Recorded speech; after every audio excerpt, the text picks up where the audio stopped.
ఏ అర్హత లేని వాళ్ళు ఇవాళ రాజకీయాల్లోనే చేరుతున్నారు.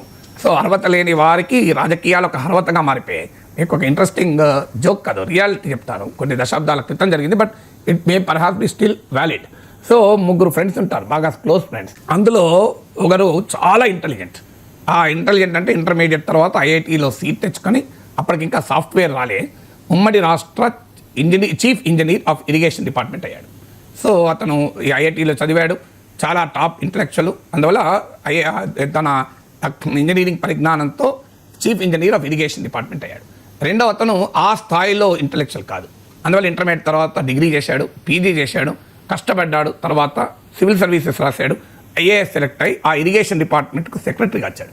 అంటే ఈ చీఫ్ ఇంజనీర్ పైన, అంటే వెరీ ఇంటెలిజెంట్ ఫస్ట్ పర్సన్ పైనే second person less intelligent. IAS అయ్యి సెక్రటరీ అయ్యాడు. మూడో వ్యక్తి ఇంటర్మీడియట్ ముచ్చటగా 3 సార్లు ఫెయిల్ అయ్యాడు. ఇక తనకు చదువు అబ్బదని తెలుసుకున్నాడు, రాజకీయాల్లో చేరాడు, ఇరిగేషన్ మినిస్టర్ అయ్యాడు. వీళ్ళిద్దరి పైన. సో అందువల్ల ఇది ఎవరో కాదు, నా గుర్తు కొన్ని దశాబ్దాల క్రితం స్వయాన ఒక ఇరిగేషన్ మంత్రి చెప్పాడు, వేరేటోళ్ళు కూడా కాదు ఇది. సో మా ముగ్గురులో హైయెస్ట్ ఇంటెలిజెంట్ ఉన్నవాడేమో ఐఐటీలో చదివి చీఫ్ ఇంజనీర్ అయితే, తక్కువ ఇంటెలిజెంట్ ఉన్నవాడేమో ఐఏఎస్ఐ సెక్రటరీ అయితే, వాళ్ళందరికన్నా డల్ చదువులో ఉన్న నేను రాజకీయాల్లో చేరి రాణించి మంత్రి అయ్యాను, వాళ్ళిద్దరి మీద కూర్చున్న పాస్ అయ్యాను అని. సో అందువల్ల అఫ్కోర్స్ ఇప్పుడు ఆ ట్రెండ్ తగ్గింది.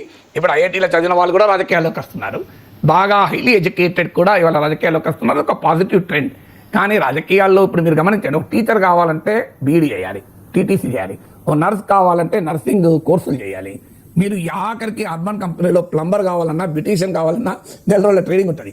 ఈ దేశంలో ట్రైనింగ్ లేని ఎవరికంటే పొలిటీషియన్కే. ఎందుకంటే రాష్ట్ర అన్ని రంగాలను ప్రభావితం చేస్తాడు.